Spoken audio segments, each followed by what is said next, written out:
যারা আমার মতো রুটি বানাতে পারেন না তারা এইভাবে খামিটা করে সুন্দর করে খামিটা করে কি করবেন, খোলাতে এভাবে দিয়ে রুটির মতো বানাবেন। সহজে আপনার রুটি হয়ে যাবে,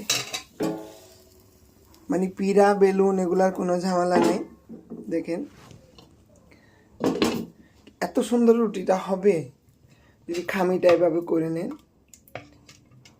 পিড়া বেলুনের ঝামেলা শেষ, এভাবে যদি রুটি বানান অনেক অনেক রুটিটা অনেক টেস্টি হয় এবং কি অনেক সহজ হয়।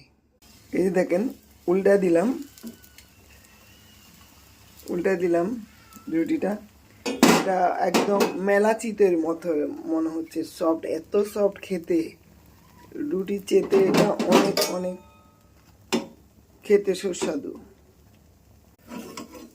এই যে হয়ে গেল রুটি, কত সুন্দর রুটি দেখেন, একটু সাইড হয়ে গেছে। এ দেখেন কত সুন্দর রুটি, দেখেন সহজ রুটি কিভাবে বানানো হয় দেখালাম। যারা আমার মতো আলসা তারা অবশ্যই এভাবে ট্রাই করবেন।